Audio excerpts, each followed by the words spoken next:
So, hi everyone. So, now the Union Budget 22-23 is the past. So, there is a lot which has been read, there is a lot which has been listened. So, what exactly the Budget 2022 and 2023 is significant for the next leap of our Indian growth in the global economy? It's really good to see that the budget started by quoting the post-pandemic, the economic growth is estimated to grow at 9.2%.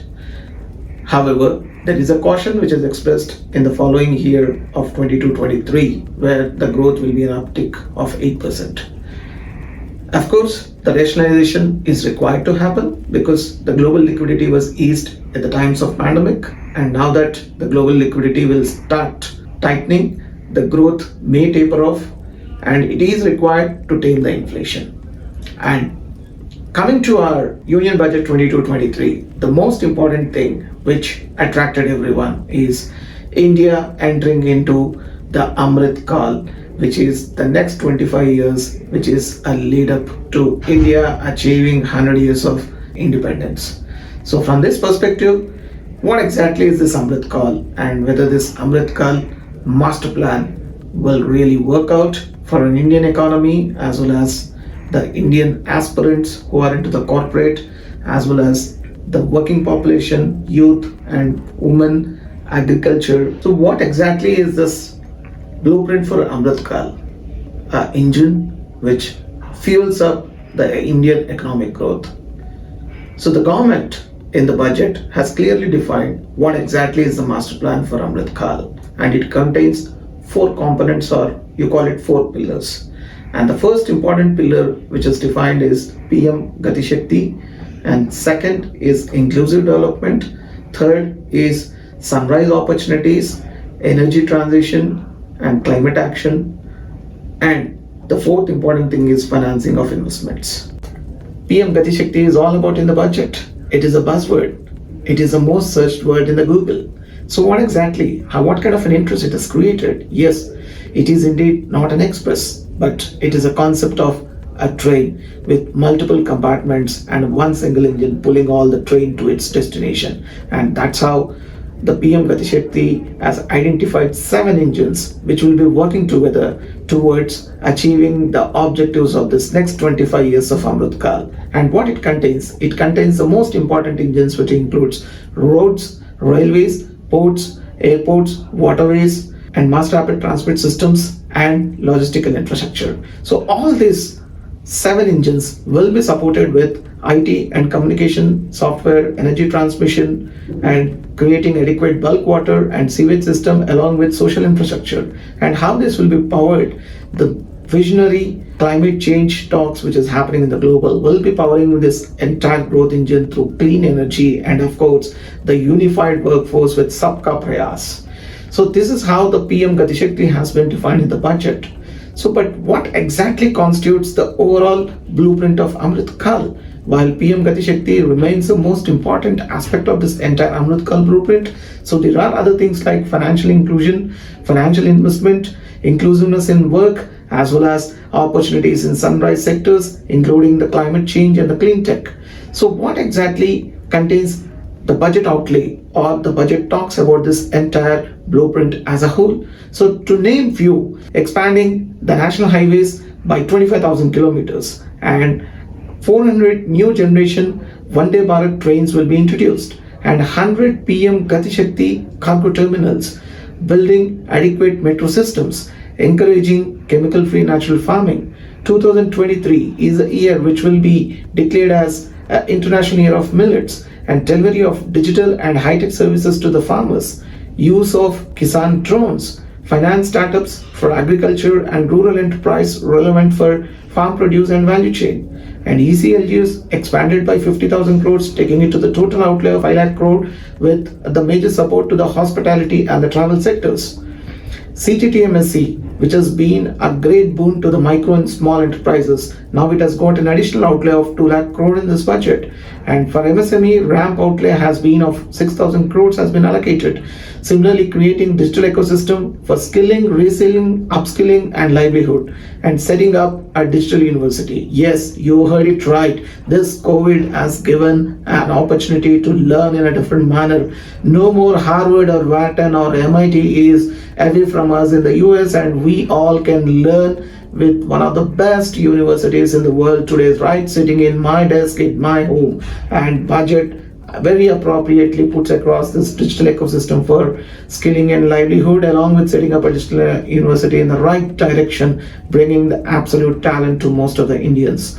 And then we have Ayushman Bharat Digital Mission, bringing 1 lakh post offices into the core banking solution. So, which is a very important aggregation between the post office and bank account, and the way the customers would be operating seamlessly between these two entities. And then the most important step, which we all has been waiting, issuance of e-passports has been mentioned in the budget. And similarly, today EV is the buzzword. So most important thing in EV, the biggest challenge is the battery charging infrastructure, which central and state governments are working. And now we have an additional step into it. We are talking about battery swapping in the EV segment. How this will be done is what the budget is encouraging. And similarly, for land records, it is one nation, one registration concept which has been promulgated and which will be implemented on a pilot basis. Similarly, the most important painful thing is for creating a company, there is a seamless experience on MCA, but for winding up, there are a lot of pains which a company needs to undergo. And for addressing that thing, the budget proposes 6 months duration winding up process rather than waiting for 2 years. And then the budget defines various sunrise opportunities in the sectors like AI, geospatial systems and drones, semiconductors and its ecosystems, genomics, pharmaceuticals, green energy, and clean mobility systems, and achieving 280 gigawatts of solar installation by the year 2030. And for that, an additional PLI of 19,500 crores has been included in the budget. And most important thing, which many Indian corporates were waiting, was what is the capital expenditure outlay in the budget towards the infrastructure. And the budget quotes 7,50,000 crores as an outlay, which has been put across. And the most important thing, as financial investment part of the Amrit Kaal master plan, includes issuance of sovereign green bonds for mobilizing resources for green infrastructure. And most important thing, today we are working in data guzzling world, and data centers are being set up across India, and data centers achieve a lot of prominence, and giving them an infrastructure status is a right step towards positive integration of making a multiple availability of funds from the banks. And then introduction of CBDC, the most important thing which everybody was waiting, a digital rupee. Don't get yourself confused with cryptocurrency. It is a central bank issued digital currency in the form of a digital rupee, and it is not something new. It will be swapped for your hard currency into a digital form for ease of use. And the technology which has been quoted is blockchain or any other technology, so don't get confused between Bitcoin or digital rupee. So your digital rupee is backed by your natural paper currency, which is in your pocket or is in your bank, and it's only gets supplemented in the digital platform, putting into your wallet. Aggregation of all this budget outlay with multiple plans. 2022-23, the fiscal deficit is estimated at 6.4% of the GDP.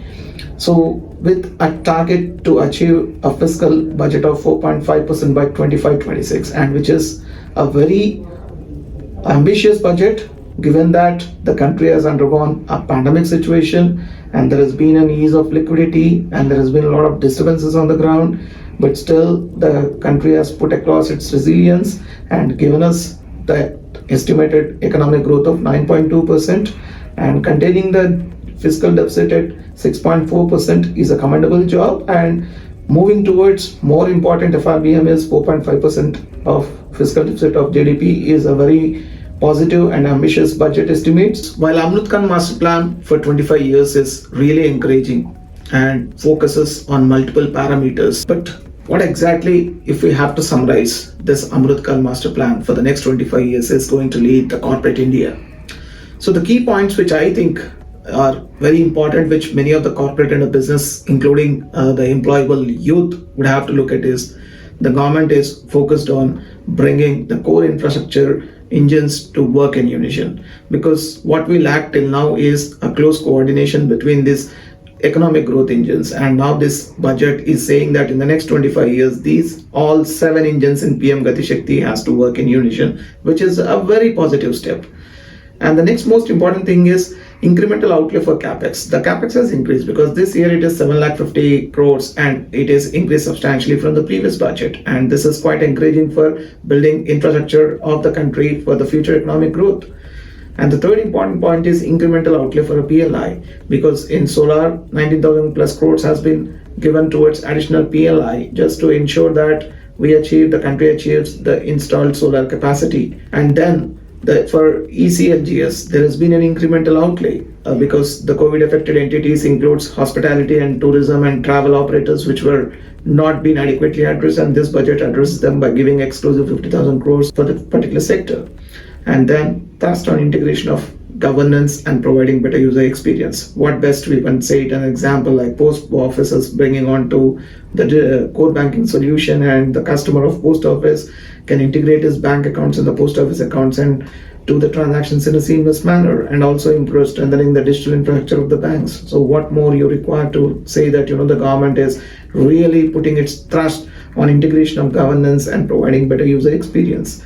And similarly, the budget lays very importance on technology, fintech, digital transformation, and other sunrise sectors. So these are very, very important because the government in the budget, if you look at it, has been using technology, including presenting the budget, and it is encouraging more and more and more youth to say that innovate in technology and fintech and achieve the economic growth and improve the user experience and cut down the logistic and the supply chain. So the technology to be made available as a service to agriculture and EV sectors with new acronyms: drones as a service and battery and energy as a service. Hey, don't get confused. This is just an expansion to SaaS, PaaS and CaaS.